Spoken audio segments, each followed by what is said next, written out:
Friends, welcome back. So far in this class, we've thought about organizing data and about the important characteristics of data. More recently, we've gone into greater detail on the important characteristics of data, looking at a few different measures of center and measures of variation. Today, we look at measures of relative standing.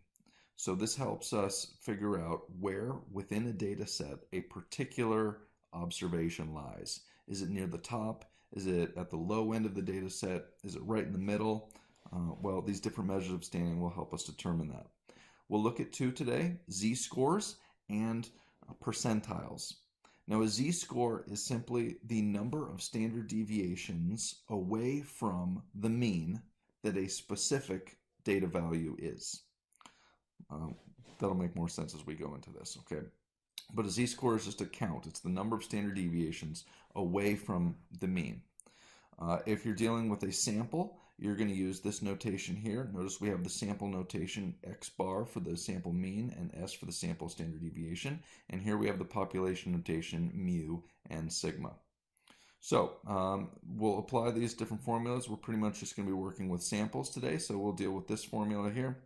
When you do these calculations, just round your z-scores off to 2 decimal points like that. Okay, so z-score, as I mentioned, is the number of standard deviations that a given x value is away from the mean. And what else is important? Oh, z-scores are used to determine whether or not a data value is significantly low or significantly high, sometimes phrased as unusually low or unusually high. And we say that if the z-score is less than or equal to -2, it is unusually or significantly low. And if a z-score is greater than or equal to +2, then that data value is significantly or unusually high. The z-scores can be positive or negative depending on if the value of the data value is above or below the mean, respectively. So if you have a data value below the mean, your z-score is going to be negative. So here's an example. This is body weight. We want to know basically what is the z-score for a newborn baby. That is, this one is above average. The mean is 3152. This particular baby was 4,000. And we're going to look at a similar idea for temperature. Someone has a 99-degree temperature. Well, the mean is 98.2 and the standard deviation is 0.62. So we might wonder, well, is that unusually high? Something like that. Okay, so here's how you calculate the z-scores for these two. Remember, the formula for a z-score is the data value, 4,000, minus x bar, 3152, over s, which is 693.4. So if you plug those numbers into our formula here, you will see that the z-score for the above average baby is 1.22. And for the 99-degree body temperature, the z-score, when you plug in these numbers here, is 1.29. Here's a typo. I don't know where that 3 comes from. But anyway, it should be 1.29 if this number was correct. So what this tells you is that the 99-degree body temperature is further away from the mean than a 4,000 gram birth weight. So this just gives you an idea of determining which of these values is more extreme when they're not even in the same data set. Right? You can use the z-score to kind of standardize the distributions to figure out which one is more extreme within their own data set. Okay, so remember, you can use these ideas to figure out if a value is significantly or unusually low or high. And if the z-score is less than or equal to -2 or greater than or equal to +2, you have an extreme, significant, unusual value, whatever. Notice that our two scores here, 1.22 and 1.29, although they are on the high side, they are not significantly or unusually high. Okay, so let's look at another example and see if this one's significantly or unusually high.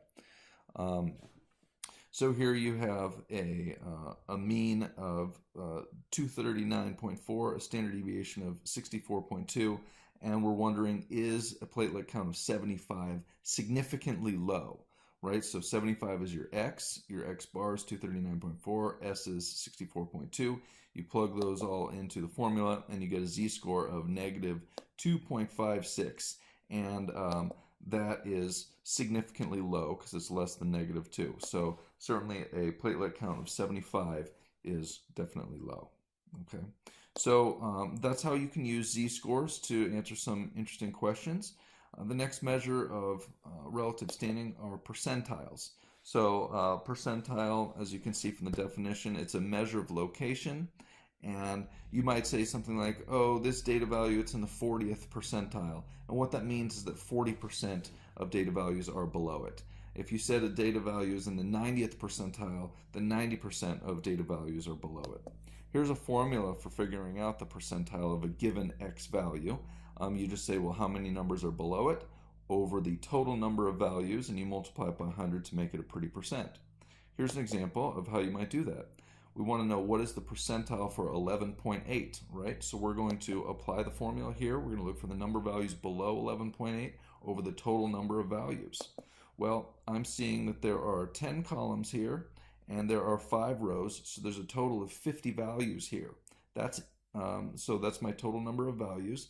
The number of values below 11.8, well, 11.8 is right here. So these first 2 rows are below 11.8. There's 20 values there. Okay, so we have 20 values below 11.8 over a total of 50. So you should have 20 over 50 times 100, which will equal 40.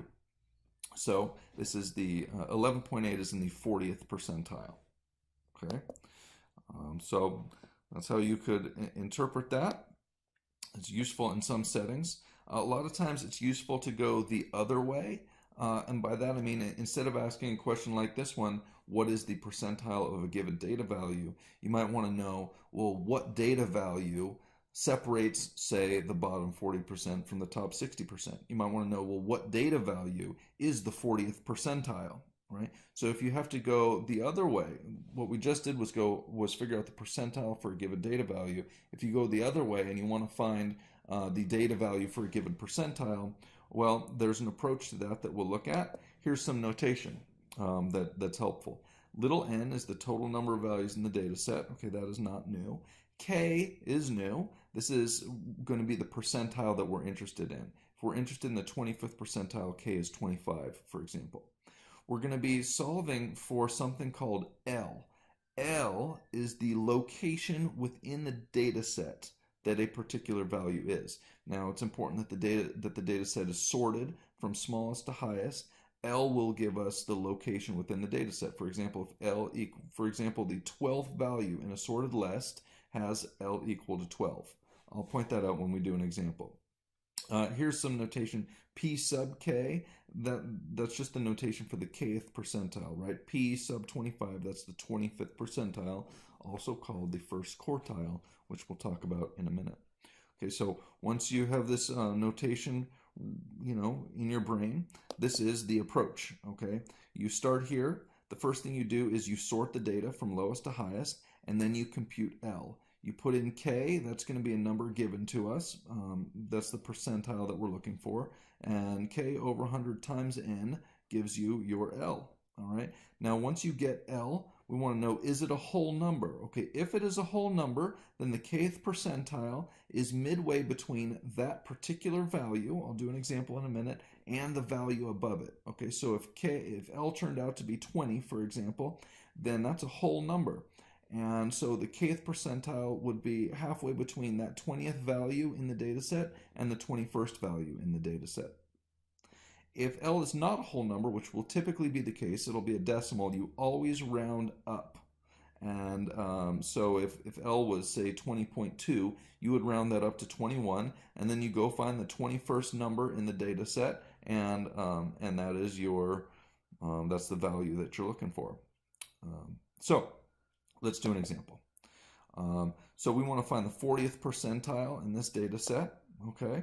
So plugging the numbers into our formula here, we know that data set that we were just looking at is the same data set. So there's 50 values here, right?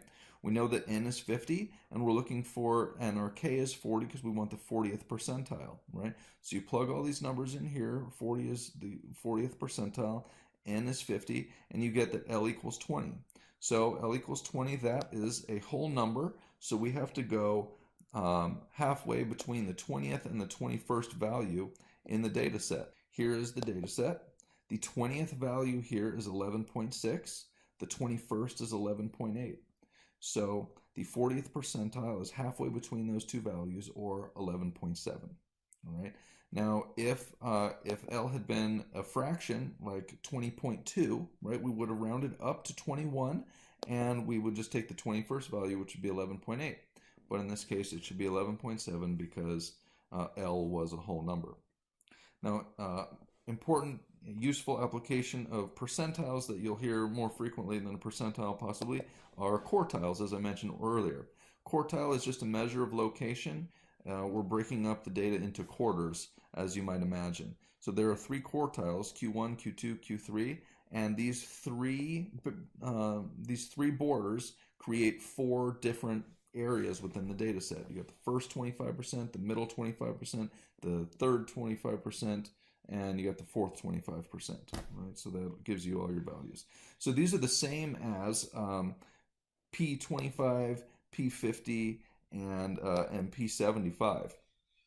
So quartiles are just different names for the 25th, 50th, and 75th percentile. Okay.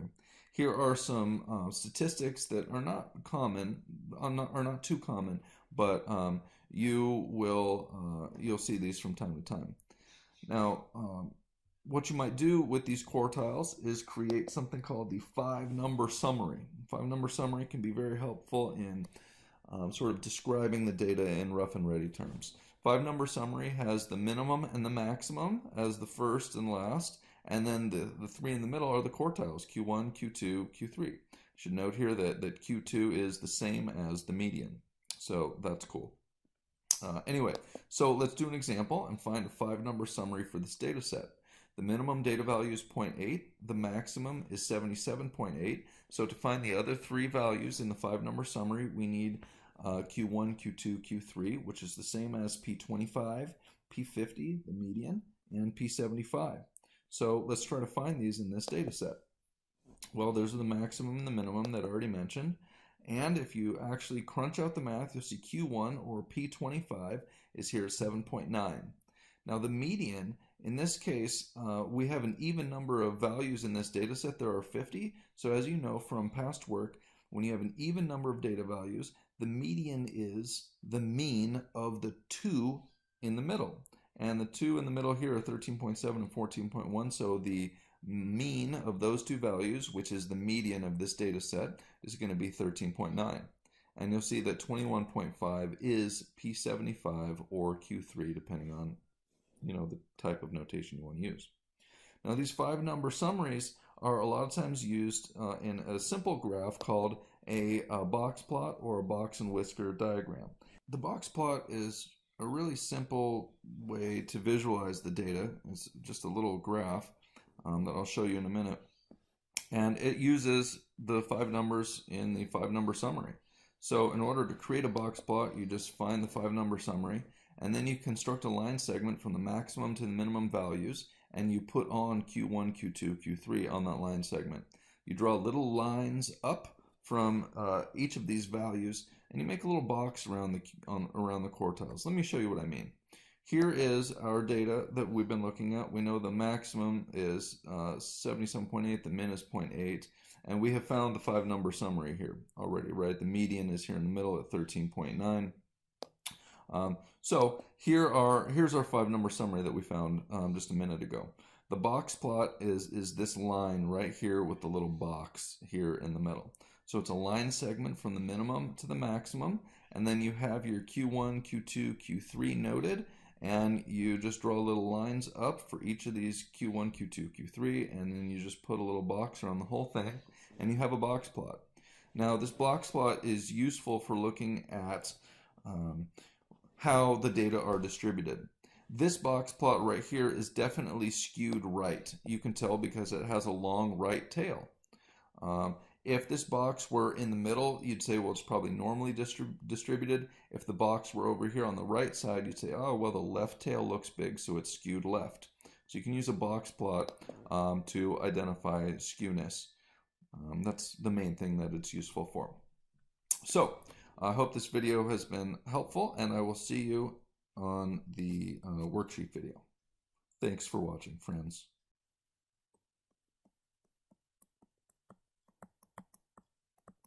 A Kearns production. All rights reserved.